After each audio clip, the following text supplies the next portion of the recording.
Akkam jirtu kabajamtoota daawwattoota keenya kun qophii keenya dhimma hawaasaati. Qophii keenya dhimma hawaasaa torbaniin isin biraan geenyu har'as qabannee isiniif dhiyaanneerra. Qophicha qopheessuun kan isin waliin turu Ambadhaatu Taakkalaa fi akkasuma waa'ee koo Geetuu Alamaayyoo ogeessi kaameraa Aftaamoo Birraatti hanga xumuraatti waliin tura. Geetuu egaa taatee humni finxaaleeyyii Amaaraa Oromiyaa keessatti raawwatan irra deddeebiidhaan dhagaa nuti kan gabaasaa turre. Ammas immoo ji'a darbee fi ji'a amma keessa jirru keessatti Wallagga Bahaa kiiramuu fi akkasumallee Salaalee keessatti gocha isaan godhan irra deddeebiidhaan sooshaal miidiyaa irratti illee bahee miidiyaaleen garaagaraa gabaasaadha kan isaan turanii. Egaa isa keessaa tokko Wallagga Bahaa aanaa kiiramuu ganda margaa jireenyaa jedhamu keessatti torban darbe keessa hojjenneetti kan nuti turre. Achitti namoota sadiidha kan isaan ajjeesanii nama gabaa deemanii dhimma isaanii hojjetataa turanii gurgurachaa bitachaa turanii gara qe'ee isaaniitti deebi'aa jiran namoota sadii irratti dhukaasa bananii erga isaan namoota sadii sana irratti dhukaasa bananii namni lama battalumatti du'e namni tokko buufata fayyaa erga gaheen booda riferiidhaan gara magaalaa Naqqamteetti yaaliidhaaf kan inni geeffamee jiru. Sa'aatii sanatti akka bulchaan ganda sanaa jedhetti yookaan bulchaan ganda jireenyaa jedhetti bulchaan ganda margaa jireenyaa jedhetti taateen sun erga ta'ee booda raayyaan ittisa biyyaa bakka sana akka qaqqabedha kan inni hime. Maaliif akka ta'e gaanaaf illee naaf hin galu. Sababiin isaayyuu raayyaan ittisa biyyaa bakkoota hedduuttidha kan inni argamu. Gandoota keessatti illee aanaa keessatti illee godina irratti illee dhagaa kan inni argamu. Garuu sa'aatii sanatti raayyaan ittisa biyyaa battala sana hin jiru yookaan immoo humni addaa Oromiyaa illee battala sana sababa hin jirreef namoota sana irratti dhugaadhaa dhukaasni banamee namoonni sun ajjeefamaniirudha kan inni jedhee jiru. Egaa gaafa hagayya 31/2024 keessa taatee kanadha kan isaan raawwatanii jiranii. Kun egaa kan inni ta'e ganda margaa jireenyaa aanaa kiiramu keessattidha. Ittuma fufee immoo ammas bakkuma sanatti gaafa fulbaana 14 2024 ji'a 9ffaa keessallee bulchaa gandaa fi hoogganaa paartii badhaadhinaa tokkoo fi isaan malee immoo namni tokko dhagaa kan isaan rukutanii jiranii. Isaan keessaa hoogganaa paartii badhaadhinaa fi bulchaan ganda sanaa ajjeefamaniiti kan isaan jiranii. Kun egaa torbanota darban keessa kan ta'edha. Taateen kun Wallagga Bahaa yookaan immoo Horroo Guduruu keessatti akkasumallee bakkoota hedduu Oromiyaa keessaa kutaalee garaagaraa keessatti humni finxaaleeyyii Amaaraa taatee kana raawwachaa fi namoota nagaa ajjeesaa gubaa fi qeerraa godaansisaadha kan isaan jiranii. Kana malee immoo Oromoon hedduun qe'eesaa gadhiisee kan magaalaa hedduu keessatti godaanee rakkoo hamaaf saaxilamaa jiru hedduutu jira.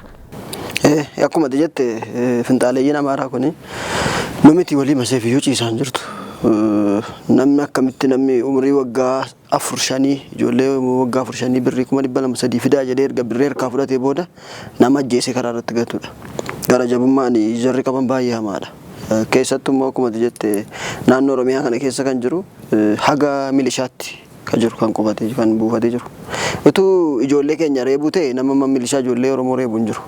Garuu diina isaanitti dhufu dheessuudhaanidha kan isaan uummaticha kan dhumu. Ofii isaaniif amma ani akkam beekutti yookaan kan dhagootti waraana tokko jechuun biyya isaaf kan dhaabatedha. Ofii isaatii miidhamee kan lubbuu oolchu jechuudha. Garuu akkam ilaalaa jirrutti raayyaan ittisa biyyaa erga namni ajjeefamee karaatti gatamee booda isayyuu nama targaa osoo hin taane raayyaa sana targaa osoo hin taane uummatatu dhaqee arga karaa irratti. Ergasii booda kan isaan dhufanii magaalaa galanii anjaa gara anjaa seedan sana kaasan jeequmsa uumu deebisanii kan ajjeesu qabiraadha. Kan isaan goodan immoo ummaticha. Waraanni jira, waraanni federaalaa jira, jechuun raayyaan ittisa biyyaa jira, poolisiin idilee jira. Maanni kun iseen milishaan jirti. Amma immoo dhiyeenya immoo kan humnaan leenjisaa jiran tokko jira, gaachana sirnaa jira. Hammi kun hundumtuu biyya eega warra jedhamedha. Biyya isa kam eeguree erga qaamni biraan biyya bakka biraatii seenee dhufee ummaticha ajjeesee qalee mana irratti gubee deematee wanti kun hin fakkaatu. Ani akkuma yaadutti waanuma gara olii kana wajjin walitti hidhata qabu natti fakkaata. Malee eenyuyyuu nama haga kana baay'atu itti yaadee seenee namni hamma kana nama ajjeesuuf karoorfatu hin jiru. Akkuma jettee namootni fulbaana 14 keessa rukutaman hedduudha. Akkuma obbo Kililuufaa kun mana yaalaa erga turanii booda fulbaana 15 kan isaan lubbuun darbe hospitaalatti. lubbuun isaa darbeera. Obbo Riitaa ammoo battaluma aleellaa sanaan rukutamanii aleellaan sun raawwatamettidha kan isaan lubbuun isaanii darbe. Bulchaa ganda Margaa Ayyaanaa kan ta'an obbo Margaa Lamuu miidhaa qaamaa irra ga'ee yeroo ammaa hospitaala Kiiramuutti argamu isaanillee. Hin beekamu ammoo amanuun hin ulfaata baay'ee hospitaala sana dhaqaniiyyuu waa biraa gochuu danda'u waan ta'eef uummaticha. Na jechuun sababa kanaan namumti rukutame illee mana yaalaa dhaquu dhiisuu danda'a. Amma torban kana keessa immoo wantoonni dhaga'amaa jiranii konkolaachisaa qabatanii qarshii erga fudhatanii booda ajjeesanii gatanii namoota hedduudha sababa finxaaleeyyii Amaaraa kanaan namoonni dhumaa jiran.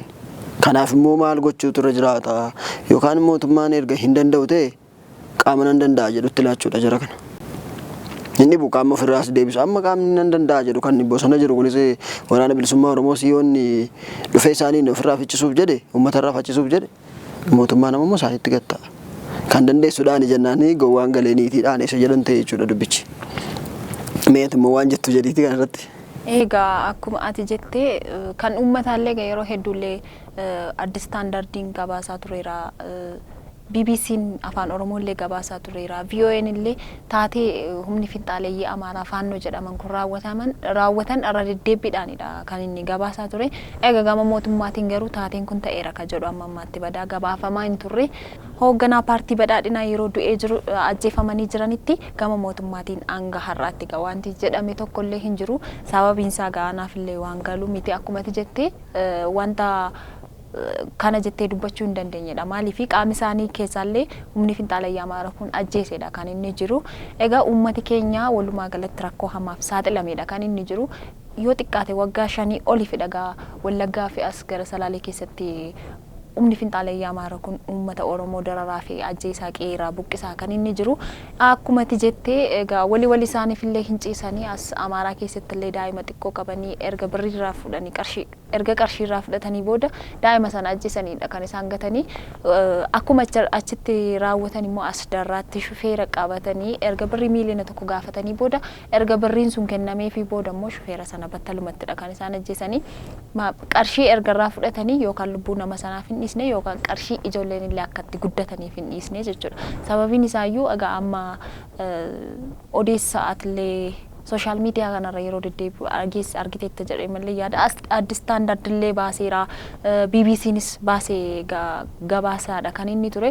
Erga ummati bahee qambarrii gatiittii irratti qabatee dhiirri qamisa uffatee shamarri immoo surreeffattee erga daandii irratti bahanii nagaa labsataniin booda neetworkiin Salaaleerraati citeedha kan inni jiru. Egaa sababa neetworkiin sun citeetii booda immoo shufeeronni gama sana hojiidhaaf imalanii akkan odeessa dhagayetti ajjabamanidha kan isaan deemanii. Egaa raayyaa ittisa biyyaatiin ajjabamanii yookaan immoo itti marsanii erga achi geessanii booda humni faannoo sun immoo akkamitti akka to'ate beekuu dhabaadhuyyuu shufeerota kana to'ateedha kan inni jiru. Erga to'atee torbee 2 ol of bira tursiisee birrii miiliyoona 1 erga gaafatee booda bakka seenanii erga qarshii sana kaffalanii booda immoo egaa shufeerri sun ajjeefamedha kan inni jiru. Tokko immoo gamadaa'ee hospitaala Hambootti yaalamaadha kan inni jiru.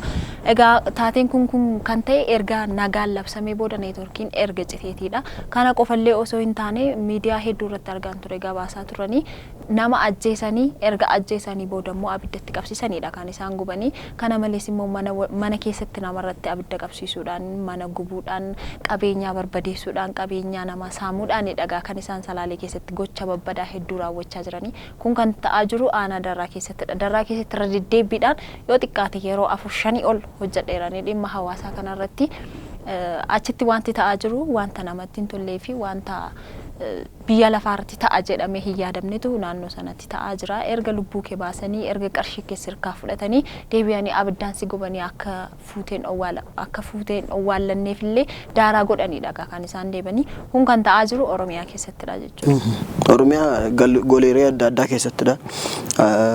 Bakki nuti qabbana qabu hin jiru Oromiyaan. Amma lixa haga dhumaatti asiin gara Walloon gara Salaalee kanan bakki hundumtuu rakkoo hamtuu keessa jira. Amma immoo ayyaanotni Oromoo heddummaachaa waan jiraniif baay'ee of eeggachuutu nurra jiraata. Maaliif of eeggannoo gochuutu jiraata.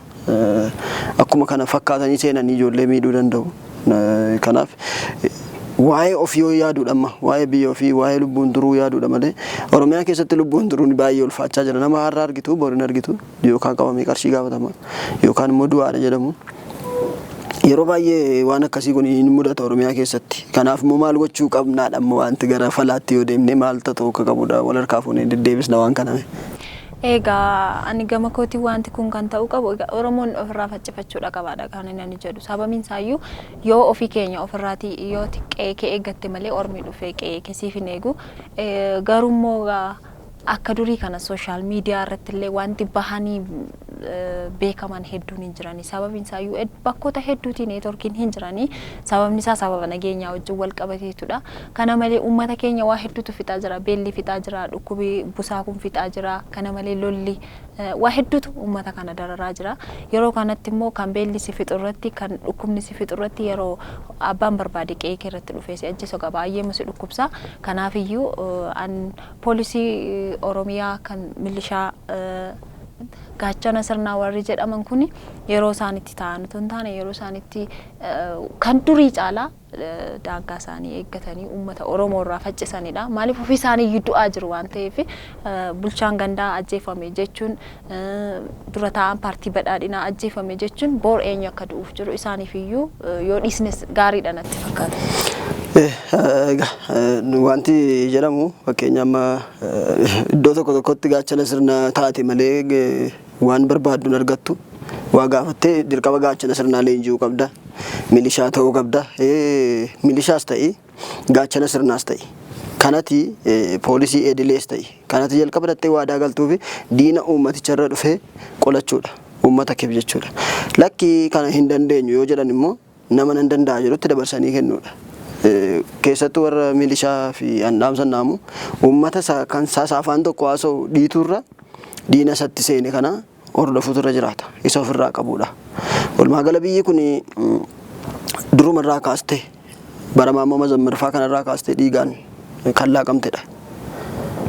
Cubbuu inni tokko godhee darbetti dhiigni ilmaan Oromoo kun dhangala'ee saba hedduu fixaa jira. Kun immoo tarii biyyattii gara diigumsaatti geessuu danda'a. Kanaafi inni biyyan bulcha jedhu uummata akkatti hogganu sana hoggane lakki nagaa kana aan hin dandeenye waan jedhu yoo jedhe warra danda'u wajjin walii galee biyyattii ittisuudha diinarraa ittisuudha. Waa'ee daangaa qofaa osoo nurra hin jiraatu keessaa dhumne waa'ee daangaa haasofna waa'ee Somaaliyaa haasofna waa'ee maalii haasofna taanaan ammallee miidhaa biraadha. Kanaafi akkuma jalqaba jedhe warra milishaa kanaaf isaan nimsi warra raayyaa ittisa biyyaa kunis diina ofirraa ittisuudha. Ani immoo nan shakka raayyaa ittisa biyyaa keessa jira namni daddabarsu ergaa dabarsu yookaan immoo kottaan deemna jedhee bakka sanaa sochoosee erga du'aatiin ta'e booda nama deebisuuf jira jedheen shakka. Kanaaf ammayyuu isaaniyyuu qoranii walaa ilaalan jiraachuu mala amanuun sirra hin jiraatu maaliif keessattuu garee faallaa keessa jira taanaan keessaa gara Amaaraa keessa yoo jiraate dabarsee yaada kennuufii danda'a iccitii kennuufii danda'a maaliif beekte erga uummati du'e booda kan isaan dhufanii iddoo sana qubatan achi turanii sokkanii gaafa uummati du'u immoo achitti deebi'u kuni ergamni biraa jiraatee ergamni tokko jira wanti iccitiin nuti hin beekne uummatichi hin beekne jira kanaaf ofirratti dammaquu qaban jedha qeeroon akkuma durii eeguu danda'a biyya isaa mee isallee isa kakaasuudha deebisanii yaadachiisuudha mee akka kee duriitti deebi'ii biyya kee diina kan ofirraa ittisi yoo jedhan namni dadhabu hin jiru uleedhaan dhagaadhaan iyyuu waan meeqa buuseera kanaafi dhiigi ilmaan Oromoo jalqabaa kaasee lolaa dhufe kuni madaa hedduu uumaa jira biyyattii illee gara deegumsaatti geessuu danda'a waan ta'eef of eeggannoodha mootummaan illee itti yaaduu qaban jedha kanarratti. Egaa akkuma jette shufeerri du'ellee daa'ima tokkodha kan inni qabu daa'ima xiqqoodha kan inni qabu daa'imni kun akkamitti akka guddattu bordaandii irratti bahullee dandeessi sababiin isaayyuu erga qarshii miiliyoona tokko kenname namni kun qarshii qaba jettee hin tilmaamtu suniyyuu nama amma hiriyoonni isaa gargaaranii firoonni isaa gargaaranidha malee shufeerri amma kana qaba jettee tilmaamuun sitti ulfaata kana malees immoo warroonni kiiramuu ganda margaa jireenyaa sana keessatti du'an illee ijoollee torba shan kan warra qabanidha kun egaa ijoolleen kun eessatti akka nam'anii fi akkamitti akka jiraatan eenyuufiyyuu kun gaaffiidha. Sababiin isaayyuu keessumaa maqaaleensi jireenyaa eenyutti iyyuu ulfaatee jira nama of danda'aadha jettee tilmaamtutti iyyuu yeroo itti jireenyi ulfaatee jiruttidha. Egaa amma immoo qotee bulaan immoo akka barbaade isaatti qotatee galfataa hin jiru. Sababiin isaayyuu rakkoo nageenyaarraan kan ka'e yoo nagaan jiraatedha kanatti qotattee galfattee nyaattee quuftee baatee bahuu dandeessu. Amma garuu kaan yoo ofiiyyuu dur maal jedhu seete beekta goommanni yoo balbala jiraate ijoolleen ofiif guddatte wanti jedhamu tokko jira. Amma goommanuma sana iyyuu facaasuuf iyyuu raafuma sana facaasuuf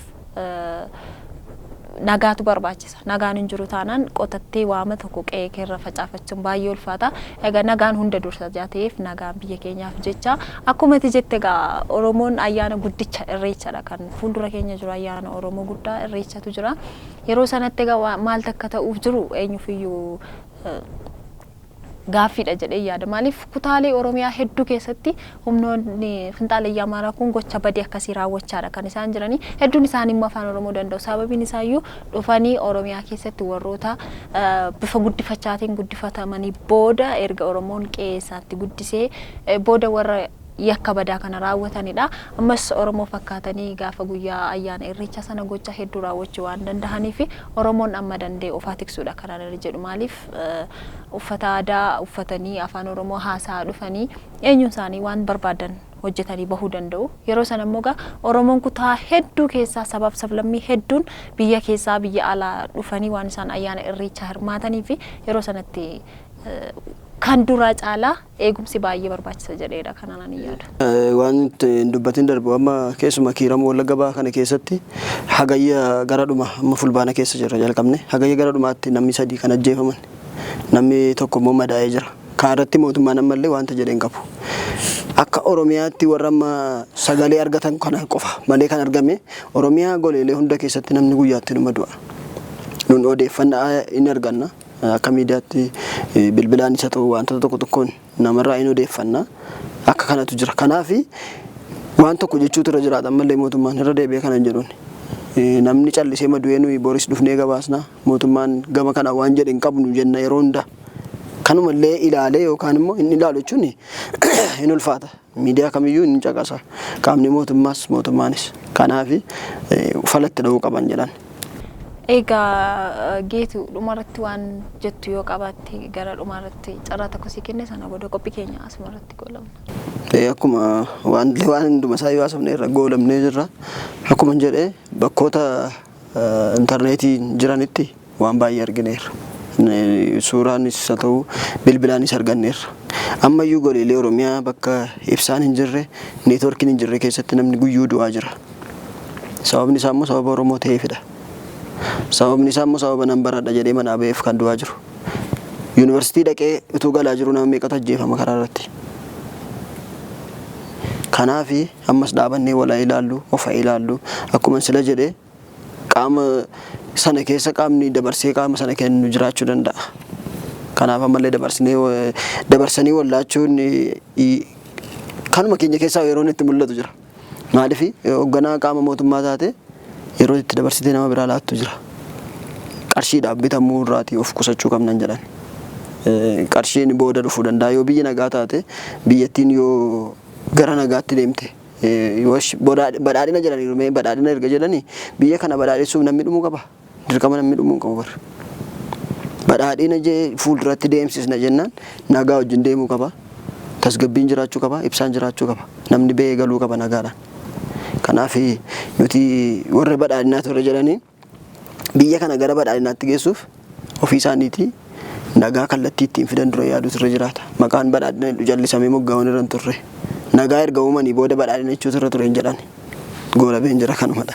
Egaa akkuma ati jette nagaa waa hundumaa dursa yoo nagaan jiraate biyyi guddatti egaa yoo nagaan jiraatedha kanatti baatee galuu dandeessu yoo nagaan jiraate mootummaan kun illee akka barbaadesaatti hojjechuu kan inni danda'u jijjiiramallee fiduu kan inni danda'u yoo nagaan jiraatedha nagaan hunda dursa kan inni jedhu maaliif lubbuun namaa yerootti akka lubbuu ilbiisaatti akka barbaade baastu namni dur ilbiisaaf illee insassata yookiin immoo ajjeesuudhaaf hidhiis lubbuudha kan yeroo jedhamutti jira amma garuu lubbuu namaa amma sanallee waan hin geenyee fi waa hundumaa caalaa lubbuu namaaf eeggannoo fi nagaan biyya keenyaaf haa ta'u jedha. Egaan kabajamtoota daawwattoota keenyaa qophiin keenya dhimma hawaasaa kanarraaf qabanne kana fakkaata torban qophii biraan hanga walitti deebinutti nagaan nuuf tura.